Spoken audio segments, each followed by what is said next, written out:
৪৩টি মন্ত্রণালয় ও ৬১টি অধিদপ্তরের সংখ্যা কমিয়ে ২৫টি মন্ত্রণালয় ও ৪৪টি অধিদপ্তর করার সুপারিশ করেছে জনপ্রশাসন সংস্কার কমিশন।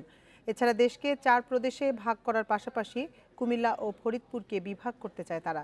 দুপুরে রাষ্ট্রীয় অতিথি ভবন যমুনায় প্রধান উপদেষ্টা ডক্টর মোহাম্মদ ইউনূসের কাছে প্রতিবেদন জমা দেয় কমিশন।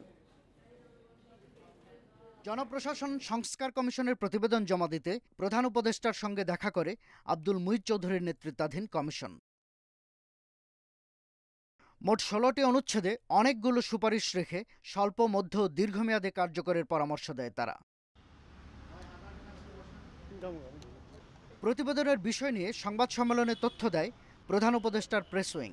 জানায়, মন্ত্রণালয় ও অধিদপ্তরের সংখ্যা কমিয়ে আনার সুপারিশ করেছে সংস্কার কমিশন।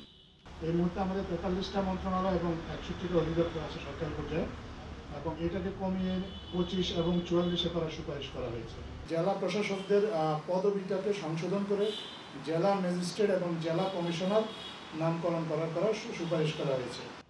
অভ্যন্তরীণ সম্পদ বিভাগের আয়কর, শুল্ক ও মূল্য সংযোজন সংক্রান্ত ৩টি আলাদা অধিদপ্তর করার সুপারিশ করা হয়েছে। রয়েছে জেলা প্রশাসক পদবি পরিবর্তন করে জেলা ম্যাজিস্ট্রেট ও জেলা কমিশনার করার সুপারিশ। দেশটাকে ৪টা প্রদেশে ভাগ করার সুপারিশ করা হয়েছে।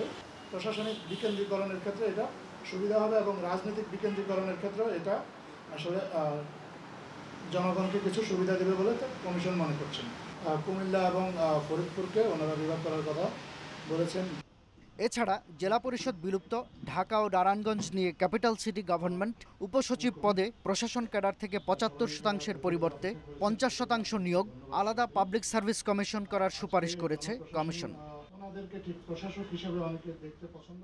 শাহাদাত স্বপন, ইন্ডিপেন্ডেন্ট নিউজ, ঢাকা।